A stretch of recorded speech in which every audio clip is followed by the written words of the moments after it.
Hi, everyone. Thank you for being here today. In our last two episodes, we spoke about breath and water, the foundations of presence. And presence, when nurtured, often leads to something else confidence. But confidence is not always welcomed. In fact, confidence often scares people. And today, we'll remember why.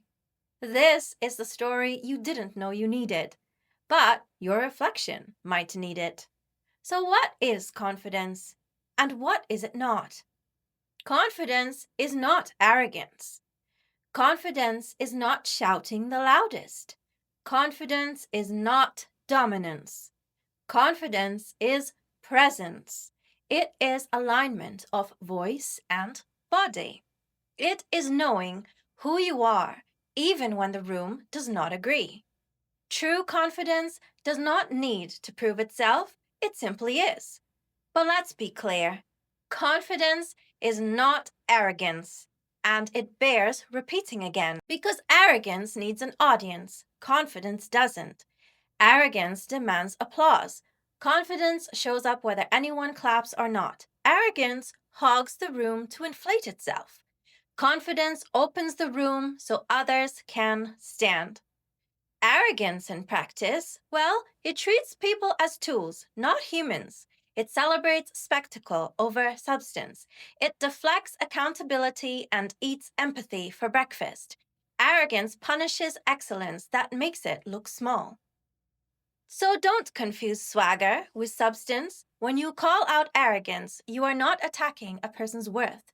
You are exposing behavior that harms people, institutions, and progress. The ones who worship status while skipping kindness will never build anything that lasts because they build noise. But confidence builds legacy. So let's take a walk through time. For example, Socrates in Athens dared to question authority. See, his confidence unsettled the city so deeply that he was executed, not for violence, but for simply thinking. Galileo Galilei in Italy looked to the stars with confidence and said the earth orbits the sun, but the church silenced him because his confidence threatened their order. Hypatia of Alexandria, one of the world's first great women of mathematics and philosophy, taught with clarity and courage. Her confidence made her a target in a society where male power was fragile. And Confucius in China held firm to his principles. His confidence in teaching harmony clashed with rulers who preferred obedience. And Rumi, the poet from Persia, trusted his inner voice.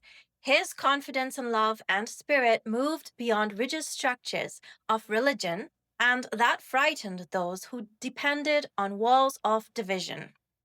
Cleopatra, confident in her rule and intelligence, was seen as dangerous by Rome because a woman's confidence could topple empires. And Leonardo da Vinci, confident in imagination itself, was dismissed in his lifetime. His flying machines, his visions, his sketches, too bold, too strange for the time. And Nikola Tesla, centuries later, carried a vision of energy that the world was not ready to embrace. Confidence carried him forward, but the world didn't reward him until long after he was gone. When confidence is present in people, in societies, in leaders, it creates momentum, it sparks innovation, it encourages others to step forward. Confidence opens the door to questions, to creativity, to resilience. It allows the next step to be taken even when the ground is uncertain. It says, you belong here, you can try. Each of these figures showed the same truth. Confidence unsettles those who cling to control. And yet, throughout history, confidence has been punished, resisted, or even destroyed. Let's look at the story of elevators, which exemplifies confidence against resistance. Because every invention has required confidence, the courage to stand before a world that calls you foolish and still continue. Take Elisha Otis. In the year 1853, when he unveiled his safety elevator, people did not cheer him on. They doubted, they mocked. They said his design would never work, that he was reckless, that he was wasting his time. Competitors wanted him to fail. Onlookers wanted to see him fall. Because when someone stands with confidence, it unsettles those who build their worth on conformity. And yet, Otis climbed onto that stage at the World's Fair. He stood on the platform himself. He ordered the rope cut, and when the platform held steady, the laughter stopped. That one act of confidence reshaped human possibility. Because of Otis, skylines rose, cities grew taller, skyscrapers reaching where stairs never could.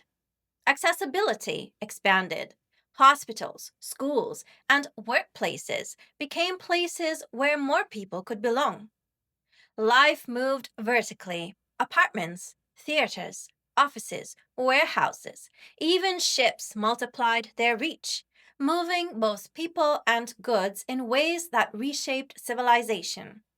And the scale is undeniable.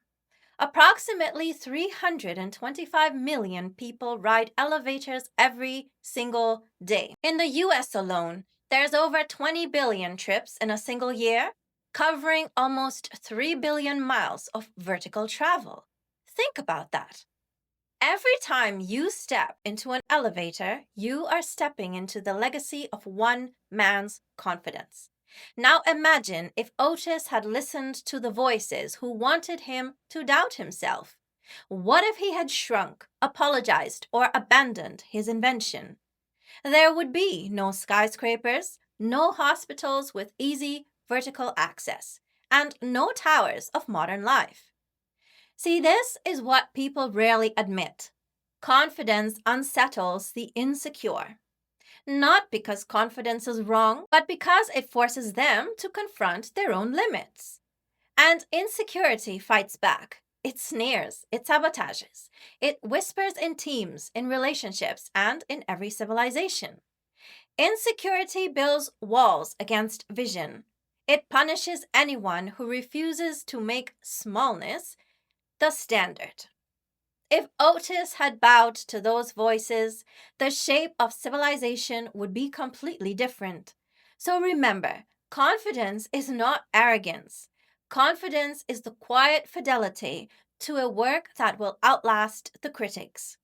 But the opposite of confidence is not humility, it is paralysis. And paralysis keeps us small. I've seen this dynamic up close more times than I have seen acts of love, care, and kindness. When confidence is met with resistance, not because it's wrong, but because it reveals a truth others aren't ready for and certainly never expect. I have felt watched, judged, and undermined for simply showing up. I've seen how people can try to silence someone, not because they were wrong, but because their very presence exposed a discomfort others didn't want to face. And when the bar is already high, in a room full of people who choose to keep the bar low, you can imagine the pressure, the consequence, the urge to shrink. But if you don't believe me, just look around. Look at the structure of our world, or even your own life, or your own communities. So next time you step into an elevator, take a moment to pause. Feel your body gently lift, defying gravity with ease, carried by confidence you didn't build, but now benefit from every time you use an elevator. Maybe there's a mirror inside where you catch your reflection. Maybe soft music plays, calming your nerves before a meeting. Or maybe it's silent, just breath, steel, and movement, and hopefully it smells nice. But beneath all that, a platform holds. And that platform, it changed everything. Because elevators don't just move bodies, they moved entire civilizations. They've lifted skylines into existence, hospitals into vertical sanctuaries, ships and aircraft into multidimensional force, warehouses and supply chains into global veins, homes into safe, accessible sanctuaries, minds into metaphors, with ideas rising level by level. They've become the invisible architects of modern life, shaping the construction industry. For examples, in skyscrapers, where dreams scrape the clouds, in hospitals, carrying newborns, surgeons, and second chances, in ships, where aircraft rise from sea to sky, in planes, where the elevator is a flight control surface, literally making flight possible, in warehouses, where vertical robotics reshape the global economy, in homes, granting access where mobility falters, in prisons, where elevators carry both control and consequence. Think vertical justice. Or in hotels and resorts, where we rise into dreams, balconies, and skylines we travel to see. Or in video games, where elevators are threshold portals to new dimensions. And in our own minds, where creativity ascends, cortex by cortex, a lift of thought. And even our language remembers terms like elevator pitch, lifting others up, rising through the ranks, leveling up, high rise dreams, and low floor limits. We don't just ride elevators, we live through them. So let's explore this. Imagine how many business partnerships started in a 15-second ride. How many love stories, collaborations, or unexpected alliances? How many lives were changed because two people pressed the same button? Even the idea of an elevator pitch, that you should be able to define who you are and what you stand for in the time it takes to ride a few floors. All of this only exists because one man stood on a platform and said, "Cut the rope." If Otis had not held on to his confidence and stood on that platform at the World's Fair to demonstrate his invention, the world would not have shifted. He ordered the rope cut, trusting the platform would hold. And the people witnessing the event? Well, they gasped in shock. Because confidence, when rooted in truth and tested in public, creates a legacy that silence could never replace. In 2024, the global elevator industry was valued at over 81 billion US dollars. By the year 2032, it's projected to exceed over 147 billion. Why? Because the world is rising, cities are growing, populations expanding, which means that access, efficiency, and sustainability are no longer luxuries. They are imperatives, and they introduce the need for energy efficient elevators, smart control systems, universal accessibility, and safety innovations. Confidence isn't just personal anymore, it's infrastructure. And the proof is global. Every single elevator, whether in a mega tower in Shanghai, a hospital in Nairobi, a prison in Texas, a research ship in Antarctica, or a hotel in the Caribbean, is a stage of motion, a portal of possibility, and a platform of presence. So the moment you step inside, you're entering a lineage of courage, a chain of invention, and a history of refusing to shrink. Have you seen how in every horror, action, or sci fi film there's an elevator scene? You know, the ones that sometimes the hallway flickers while the villain or the monster is closing in? The breathing is ragged, especially when the elevator doors take just a second too long, and every soul watching is begging, "Close, close, close." Please let the platform hold. Because the elevator is the sanctuary. It is the last moment before safety, before the next terror.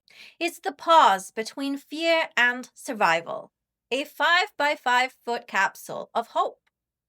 And when it closes just in time, we breathe because we're up again. We're rising. In every skyscraper or underground chamber horror trope ever made, the elevator becomes the edge of fate. Sometimes it saves you, sometimes it traps you, but it always reminds us this little box decides everything. And yes, even the superheroes take elevators too. And aren't these things also true in life? Sometimes the monsters are real, a toxic job, a hostile team, unhealthy relationship, or a modern or ancient system that punishes you for standing tall. So sometimes you run, you breathe, you press the button, or you pray the doors close. And if they do, you exhale, you rise, not just in floors, but in frequency, in freedom, and in the fierce refusal to stay small. So when I say stand, I mean stand like Otis, stand like the prototype builder, stand like the quiet rebel who believes in their design before the world does. Not for applause, not for validation, but for truth. Because every time someone builds the impossible, skylines rise, access expands, jobs are created, and industries ignite, while narratives shift. And the ones who persist in trying to make you small, well, they are forgotten. They remain the same, and they are not felt. See, the elevator is more than a machine. It's a metaphor, a memory, and a movement. Because confidence, when held like a platform, does not collapse under pressure. It lifts the world and everyone with it towards a better existence. So, next time you step inside an elevator, look at your reflection if there's a mirror. Feel the movement and ask yourself, what would I build if I stopped waiting for permission and just cut the rope to stand on my own platform? But if there's no mirror, then feel the ground defy gravity and let that be your reminder. Because can you imagine what would happen if the bar was kept high? If our shared wisdom, knowledge, vision, and confidence were allowed to rise together, we'd be living in a cleaner, safer, more stable, and future facing world. So when I say stand, I also mean be the one who builds the prototype, the one who shows up against the odds, and be the one who dares to say, cut the rope, test the platform, and let the world see it hold. Because between us, if Mr. Otis were alive today, he might be the richest person on earth. Not because the world was kind to him, but because confidence, when it endures, reshapes what's possible for all of us, despite the doubters. So, next time you step into an elevator, feel it lifting your body.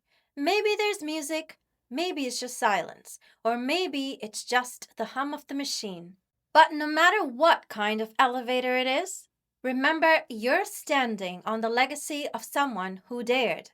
Because it takes only one act of courage and the refusal to disappear to rewire what's possible for everyone who comes after. And when confidence is present, it becomes the foundation of success.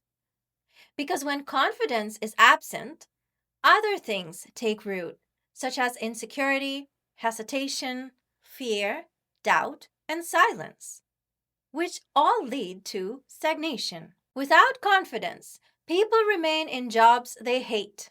Without confidence, leaders cling to titles and illusion instead of vision and results. Without confidence, entire systems remain stuck in time and the results show for itself. The absence of confidence doesn't just dim one person's light, it spreads. It lowers the ceiling for everyone. See, where confidence builds bridges, its absence builds silos. We live in a world where people still follow systems built before electricity was even discovered. Think about that.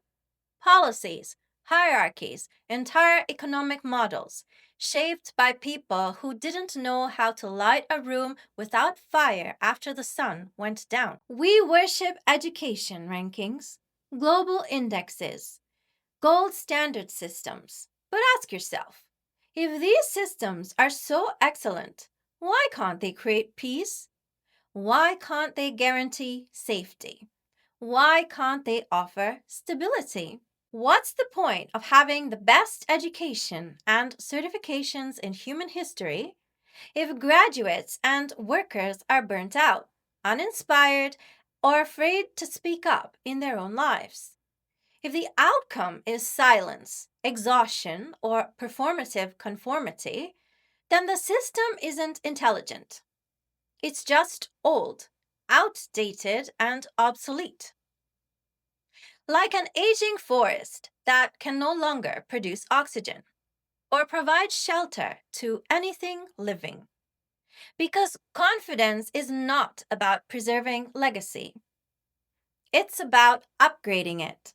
It's knowing that having more knowledge should mean building more care, not just better test scores.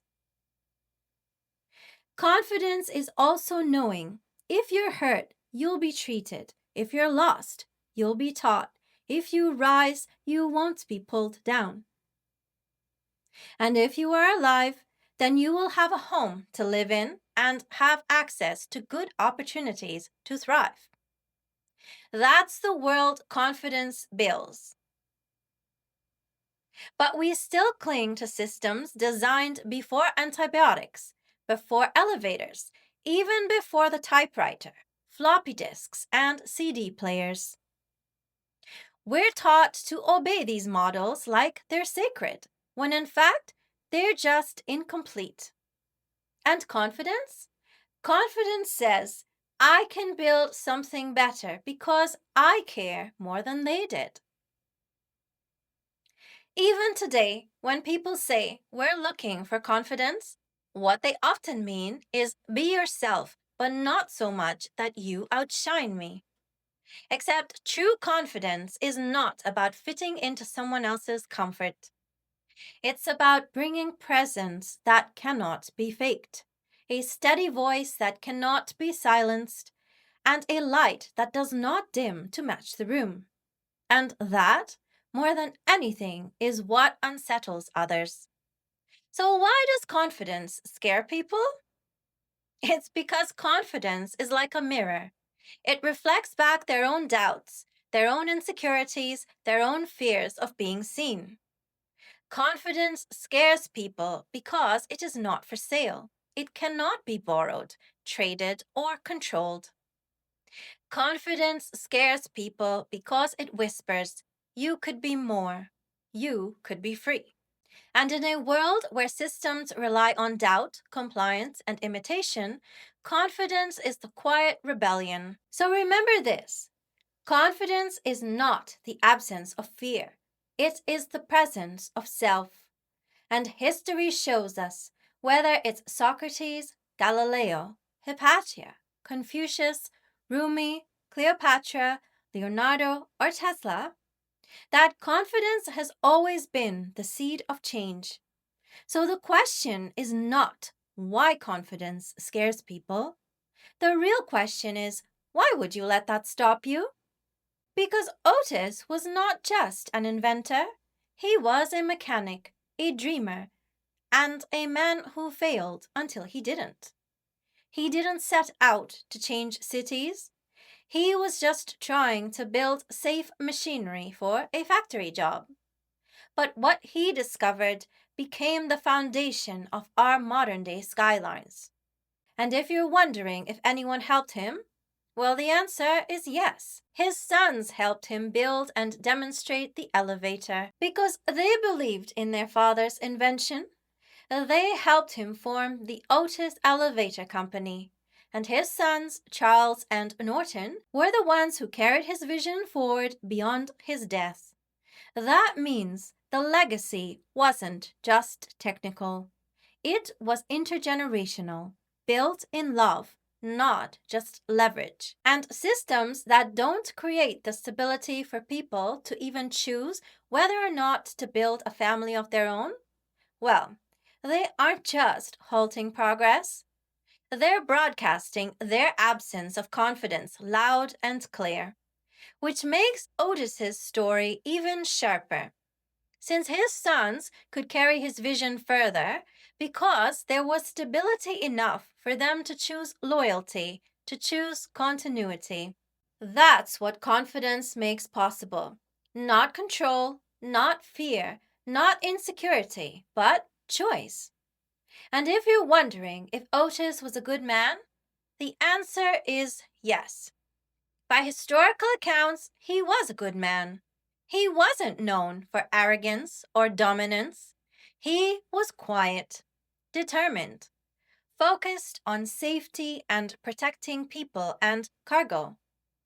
Often overlooked by investors and not taken seriously until that daring demonstration. But even then, he died just a few years later in 1861. He never lived to see skyscrapers rise, but his confidence, it outlived him. His integrity, it held under pressure to later lift humanity. After his death, his sons expanded the company globally, creating his legacy through the Otis Elevator Company, which became the dominant vertical transport brand in the world. To this day, over 2 million of Otis's elevators operate worldwide. Even during the building of the Eiffel Tower and the Empire State Building, Otis elevators carried the weight. So maybe confidence isn't just the platform we stand on, it's the echo we leave behind. And if you're hearing this, maybe it's your turn to rise. What will your echo be? That choice is yours. Will you build and lift others up? Or will you destroy and break people down? Because everything else will be forgotten. The better choice is the one that helps people thrive. My content is created independently. If this lifted you, share it with someone who needs to hear it. Because confidence is genuinely caring, considerate, and lifts others. Anyone who tells you differently needs to hear the story again. See you in the next one.